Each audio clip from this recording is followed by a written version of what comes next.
Gracias por continuar con nosotros. Son las 9 de la mañana con 1 minuto. Como le adelantaba antes de la pausa, pues es momento de ir a la mesa de análisis de este viernes. Y para ello doy la bienvenida con gusto esta mañana en el estudio aquí a José Inés Figueroa. José Inés, bienvenido. Buenos días, Jesús. Buenos días a la auditorio. Ángel Pérez, gracias por acompañarnos en este viernes. Buenos días, Jesús, compañeros, buenos días. Maestro Felipe Martínez, placer que nos acompañen este viernes. Buen día a todos. Gracias a usted que continúa con nosotros a través de redes sociales, ORT Noticias, a través de radio 101.7.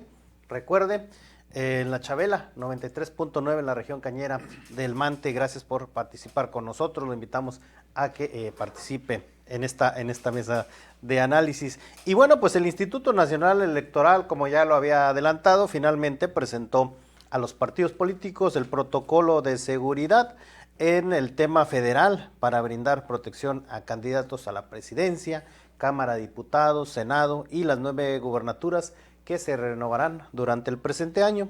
Los dirigentes de oposición pues señalan, como era de esperarse, que pues es insuficiente y urgieron al gobierno federal a que asuma su papel para brindar protección durante el proceso electoral. Este documento presentado a los partidos detalla pues una serie de servicios que estarán dándose, tomando en cuenta los niveles de riesgo que estarán definidos en alto, medio o bajo, con base en los resultados de análisis de riesgo formulado por la Guardia Nacional, la incidencia delictiva y si recibieron amenazas o no algunos de estos aspirantes. En zonas de alto riesgo se destinó que, bueno, pues se habrán de asignar 4 vehículos de escoltas y uno principal con 10 elementos de la Sedena.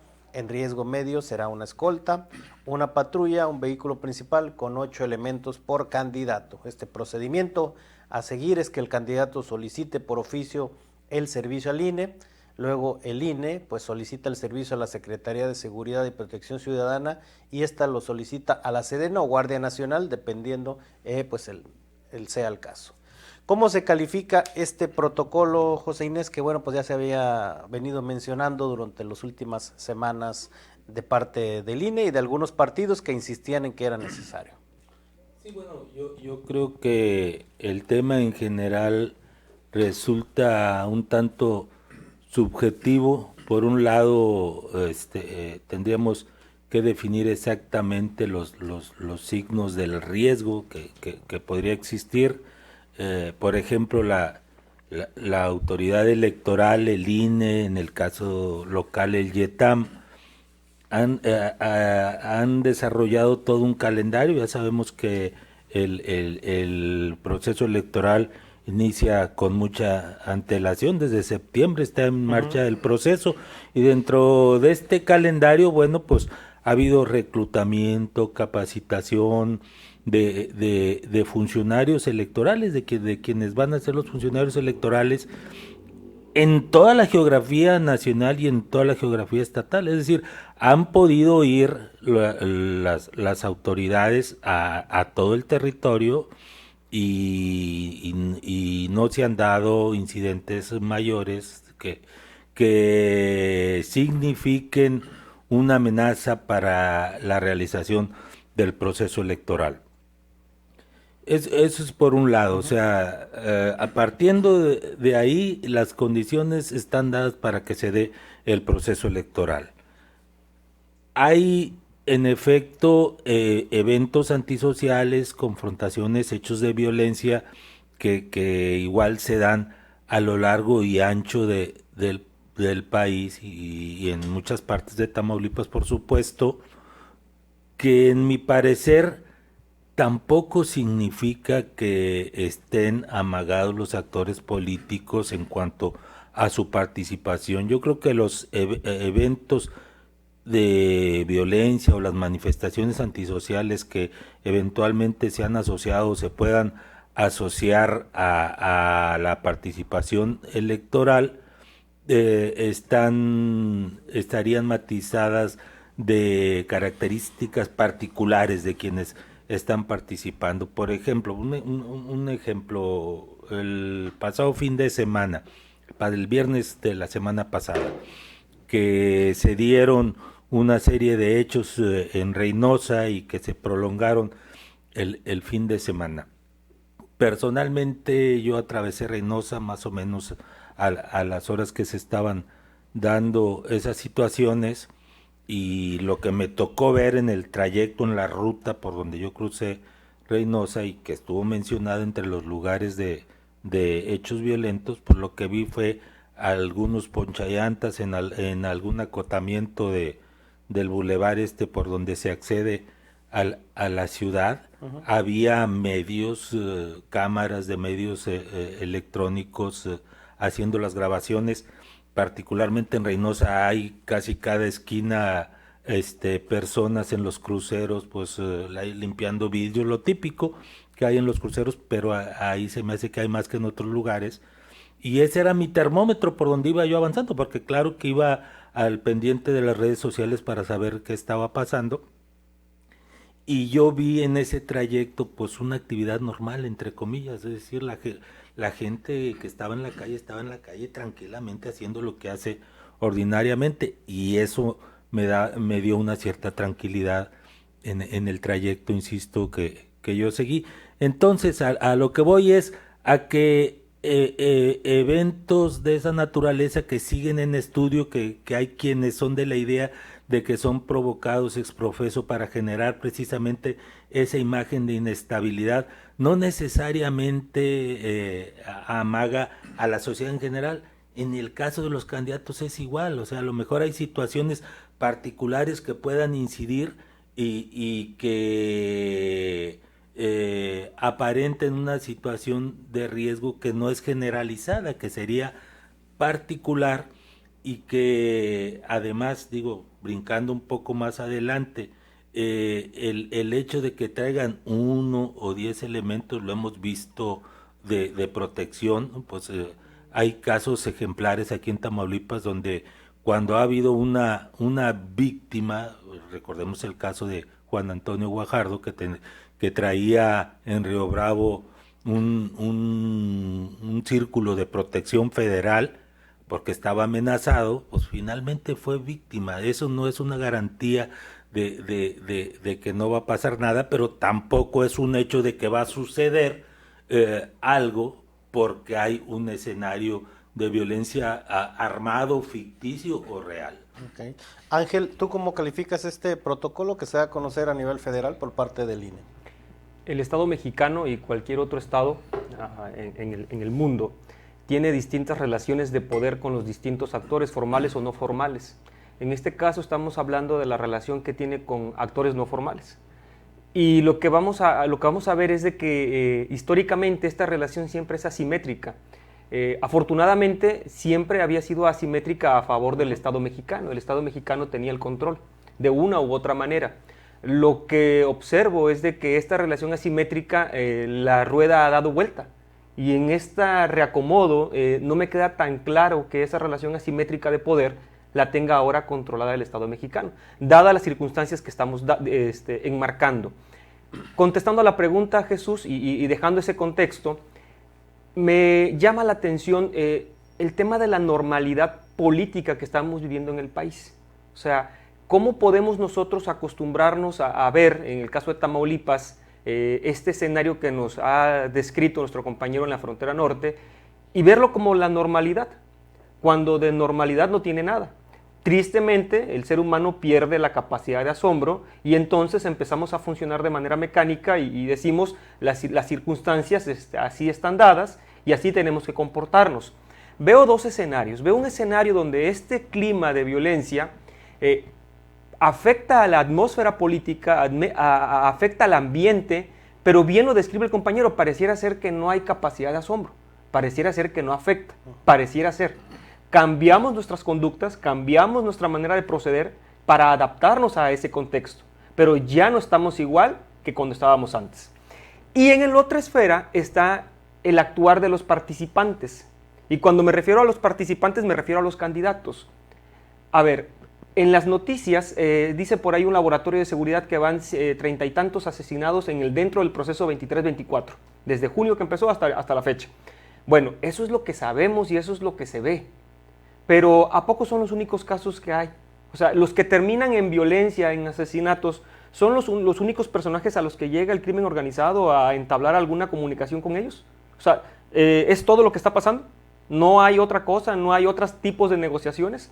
Entonces, a mí sí me quedan dudas muy profundas en cuanto a cuánto puede afectar, no solamente al ambiente, que dejo claramente que hay una cierta normalidad, pero esa no debería ser la normalidad democrática en nuestro país, aclaro. Y por otro lado es a los participantes que solamente a 33, o sea, son todos los que están siendo afectados, no hay otros que estén en conversación, no hay otros que estén en negociación, no lo sé, no tengo elementos para decirlo. Lo que sí es que lógicamente me hace pensar que si hay 33 que tuvieron un deceso, hay un número muy significativo que está en otras circunstancias. Muy bien. Maestro Felipe Martínez, ¿cómo califica usted este protocolo? Pues yo creo que esto sería un exceso, pues, de tantos elementos en lo que es nivel alto de riesgo. O sea, tendrían que evaluarlo ahí, pues, también la autoridad electoral junto con las corporaciones de policíacas de la cuestión de seguridad. Pero si ese nivel vas a necesitar 4 vehículos, 10 elementos de escolta, o sea, un blindado, adelante una patrulla, luego tu vehículo, dos atrás. Oye, pues si crees que corres ese riesgo, mejor vete a tu casa y olvídate. Si es que es por razones políticas o algo debes para pedir la protección, o vete al otro lado, desde allá dirige la campaña por redes, a fin que la ley electoral no dice que tienes que estar campaña en territorio. En ninguna parte de las leyes dice que tengas que venir a hacer campaña en territorio. Y el siguiente, 3 vehículos, también yo creo que es un exceso. Oye, si 200 candidatos federales, porque estamos hablando de lo federal, sí, y gobernadores también, y a la presidencia, bueno, para terminar a lo de la presidencia, pues yo creo que uno que siempre anda en estado cohete, en estado burro, pues yo creo a lo mejor para algún pleito de cantina, él para lo que pudiera necesitar a los guardias y los demás. Oye, si 200 te lo solicitan, pues tanto recurso del Estado, gasolina, tiempo, hombre, pues mejor, yo repito, vete a tu casa. Y luego un blindado, oye, pues entonces, ¿para qué si corre riesgos, para qué se meten a la política? Mejor que se dediquen a sus negocios o a la fuente de ingresos que tengan. Si le hacemos de historia aquí a lo de Tamaulipas, pues en verdad, ya lo habíamos comentado en la última participación aquí. En el 2001 nos dicen que la estadística nos dicen que en las precampañas 2 personas lo solicitaron. Una dirigente de un partido, Fuerza por México, pero más que nada fue un pleito entre ellos, o sea, un pleito entre ellos interno. Yo la conclusión que hago es que quien solicita protección es por exhibicionismo, y los que piden protección de la corporación policíaca son los que no van a ganar, o sea, los que no ganan. En ese tiempo, un aspirante que le decían la Tejana, Gómez, creo que ese por ahí de McAllen, aquí en Victoria, que porque le habían amenazado a su familia. O sea, yo no entiendo, o sea, no se entiende quién pudiera quererla perjudicar. Entonces, o sea, también otros, oye, por ejemplo, en Ocampo, que un candidato del PAN, ¿verdad? Bueno, estos son también del PAN, que pidió también seguridad en el 21, de Reynosa, del PRD, o sea, son gente, un transgénero de Madero, o sea, yo lo veo por exhibicionismo, o aquí en Victoria, una señora también que trabaja en el ayuntamiento y que jugó, oye, si no realizaron eventos políticos, ¿en dónde van a correr el riesgo? O sea, para tener los guardias personales en su casa o haciendo mandados, pues yo creo que yo creo que deberían de replantear esto las autoridades o los comités o los que tengan que ver con la asignación de la protección personal, porque lo pueden pedir decenas, lo pueden pedir a lo mejor todos los candidatos, pero que se les otorgue cuando realmente corren un riesgo, o sea, habría que evaluarlo. Ok, gracias a quienes participan con nosotros. Dice, excelente día, saludos a todos en la mesa, interesante el tema, dice, y a los ciudadanos, ¿quién los va a cuidar el día de las votaciones? Gracias por participar. Inés, además de comentar este llamado de los radioescuchas que amablemente comparten con nosotros, el PRD y el PAN, pues obviamente señalan estas medidas como insuficientes, mientras que Morena califica esta postura de los adversarios políticos precisamente como politiquera. ¿Podrán ponerse de acuerdo en este tema? Sí, bueno, yo creo que la oposición, como llamamos al partido que no está en el gobierno, cumple un rol, es opositor. Desde el nombre ya se le identifica y se va a oponer a todo lo que haga el gobierno, y tienen reducido su capacidad de operación política o de promoción electoral a eso, a estar criticando, a estar condenando. Bueno, en el Congreso local lo hemos visto los últimos meses, que han ido subiendo de tono al grado que ya son puros gritos, ¿no? Y es su forma de hacer política. Cada semana hacen una conferencia de prensa para repetir lo mismo. ¿Y qué es? Pues acusaciones al gobierno. Entonces yo creo que esto va a seguir como un instrumento electoral, el estar descalificando y estar acusando todo lo que haga el partido en el gobierno. Ese ha sido su rol, a eso se ha reducido. Antes hacer política pues era ir al barrio, al ejido, a hacer labor social o a promover tus políticas. Ahora no, es acusación tras acusación, y no es algo nuevo bajo el sol. En la antepasada elección estatal, pues lo que vimos fue a los grupos delincuenciales al servicio de uno de los aspirantes, que desgraciadamente fue el que ganó la elección. No fue un secreto, hasta los medios fueron víctimas, fueron los grupos delincuenciales a amenazar a los medios para que no dieran propaganda al entonces partido en el gobierno, que era el PRI, y si se la dieran al adversario. Estaban trabajando para ese proyecto político. Entonces, esto de las muertes, yo mencionaba el caso de Guajardo, pero podemos repasar en cada elección de los últimos, 2 décadas. Desde el 2010 se recrudeció, pero ya venía lo de Guajardo fue en el 2007, pero en el 2010, si queremos agarrar una referencia, hubo varios aspirantes. Bueno, por supuesto el caso más grave fue el candidato a gobernador que fue asesinado en el 2010, pero hubo candidatos, recuerdo Cruillas, recuerdo Méndez, Vallehermoso, que hubo candidatos y aspirantes que murieron. En el caso de Tamaulipas, si podemos repasar a nivel nacional, parece que fueron más de 100 los muertos en aquel proceso. Entonces, no es algo nuevo bajo el sol. Lo nuevo es que se ha subido a la agenda mediática de parte de los partidos y de los actores políticos de la oposición como una forma de hacer campaña. Muy bien, bueno, pues estamos hablando sobre la seguridad a candidatos en elecciones. Acompáñenos a una pausa comercial y regresamos con más de esta mesa de análisis.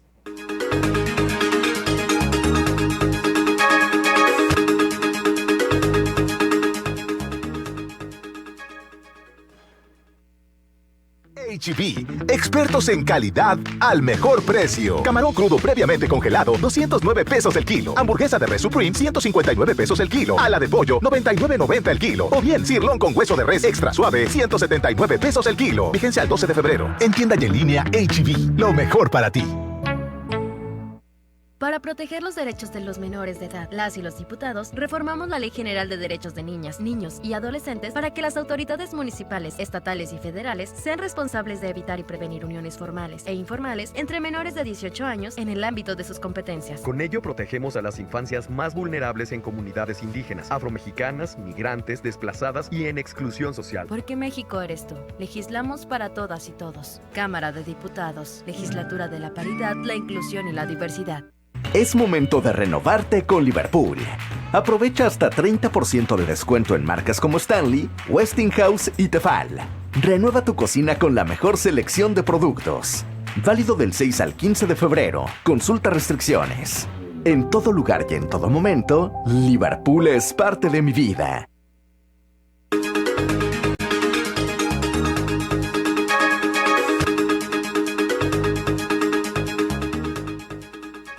Gracias por continuar con nosotros, Ángel, sobre esta pues disposición o poca disposición del PAN, PRD y de la respuesta que daba Morena. ¿Podrán ponerse de acuerdo en este tema los partidos políticos? Antes de contestar, previamente el compañero hace una narración muy gráfica, muy exacta de los eventos que han sucedido en el Estado, y pregunto entonces cuál es el impacto de todo eso, ¿no? Y yo no veo que esto venga hacia abajo, sino viene hacia arriba, pero lo dejo como nota a pie de página. Además, pareciera ser que en nuestro país ya teníamos ciertas garantías políticos electorales ganadas. ¿A dónde voy? Hay un rezo por ahí que dice: el voto es libre y secreto. No sé qué tan libre puede ser el voto en un ambiente tan crispado, tan inseguro como el que tenemos en el país, y no solamente en Tamaulipas, sino pregunto entonces, ¿qué tan libre puede ser el voto en esa circunstancia? Otra garantía que teníamos ya ganada era el tema de que pues, el mexicano puede ser votado y puede votar libremente. Y veo yo que no sé en qué medida podamos ser votados o los que aspiran a ser votados puedan presentarse a un proceso electoral bajo estas circunstancias donde, como bien describe el compañero que me antecede, dicen pues no te vamos a apoyar a ti o no se puede dar comunicación a ti porque no se debe, sino solamente a estos de este color. Entonces, veo y escucho vez tras vez este incremento y para mí, desde mi postura, claro que incide de manera muy, muy importante. También sé perfectamente que es un instrumento político, es un arma política el que se toma para quien está en el poder y para quien no está en el poder. La narrativa de Andrés Manuel los últimos 5 años han sido de que pues no, el pueblo es bueno, él lo define así y lo resume así. ¿Para qué? Para no hablar de los índices de criminalidad. Esa es su apuesta que ha tenido. Recordemos que Peña Nieto en sus primeros años de gobierno simplemente fue como hacer mutis, es no hablar de eso para pensar que no va a suceder.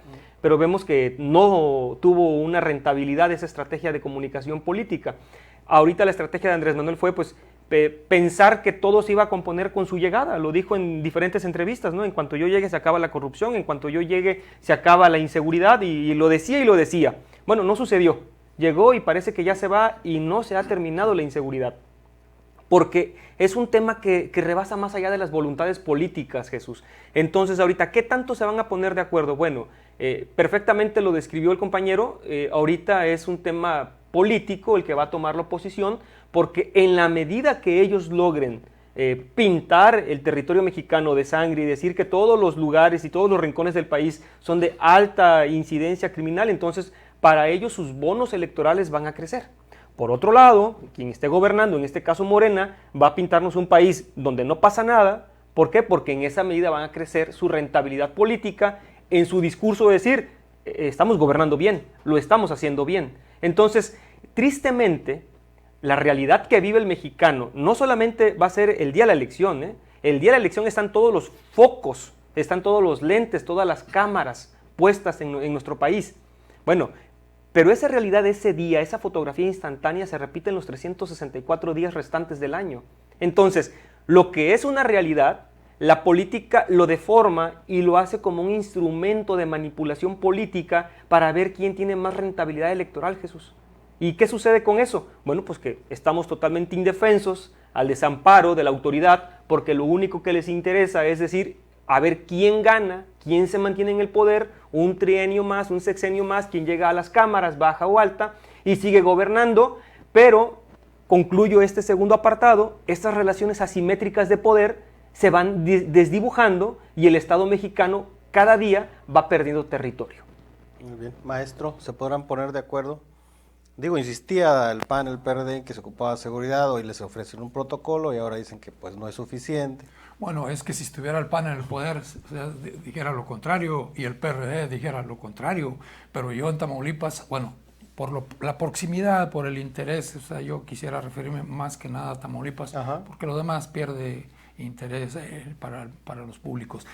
O sea, vemos focos rojos a nivel nacional, Guerrero, Zacatecas, Aguascalientes, no sé, y gobernados no por un solo partido, sino por por varios partidos, pero en Tamaulipas yo no veo focos rojos. La misma autoridad, el señor Ruiz Castellot, acaba de decir, el mismo órgano local, acaban de decir, o sea, en Tamaulipas no hay riesgo de que se vaya a suspender algo, que vaya a haber incidentes. No ha habido incidentes. En los últimos años no ha habido incidentes graves. En la elección del 2022, 2 candidatos de 3, los que perdieron son los que pidieron protección personal, y el que ganó fue el que no pidió protección personal. Entonces yo creo que va a ser la misma circunstancia, por protagonismo nada más, o por tener a alguien a quien mandar, o por como te dijera, mantener un aparato de seguridad que sea vistoso ante la ciudadanía, aunque en lo particular yo creo que eso no les genera simpatía, al contrario, le pudiera quitar votos. Ahora, muchos, como yo comentaba también en la vez anterior, muchos ponen el grito en el cielo. En el 2019, una señora de Tampico, regidora, que le quitaron su seguridad personal en la campaña. Pues sí, pero tenía 5 años con una patrulla detrás de ella día y noche. Entonces encontraron que ya no la meritaba en ese tiempo, se la quitaron. Ahora, igual va a suceder en esta ocasión, ¿verdad? De que nada más por solicitarlo, si se los conceden, bueno, pues eso ya también es otra cosa. Ahora, siempre se ha hablado de muertos. Decía el entrenador de fútbol, que era candidato en Victoria del Verde, no quisiera referirme al nombre. Bueno, no fue por motivos políticos, porque él nunca había participado en política y ninguna posibilidad tenía de ganar. En los últimos años en Tamaulipas, fuera del candidato a la gubernatura, que era candidato, prácticamente nadie ha perdido la vida por motivos políticos, y eso lo han confirmado las mismas autoridades al darle seguimiento. Entonces yo creo que aquí va a transcurrir una elección normal. Yo creo que nadie va a pedir el nivel alto, 4 vehículos, un blindado en lo personal y 10 elementos que los ande siguiendo día y noche y en su domicilio. Yo creo que no hay necesidad, porque a lo mejor un blindado en lo personal, bueno, a lo mejor, pero por motivos políticos no. Pudiera ser por personales, por venganzas, pleitos familiares o cualquier otro problema. Muy bien, para concluir, Inés, de manera breve y referente a lo que hablaba el maestro hace rato de que, bueno, pues pudiera existir quien trajera otro tipo de problemas atrás. Al respecto, la consejera del INE también mencionaba o ya hacía el llamado a los partidos a que no se hiciera un uso de recursos no correctos, así les llamó, y otra, pues postular a personas no vinculadas con la delincuencia. ¿Es posible que se den estos casos todavía en algunas regiones?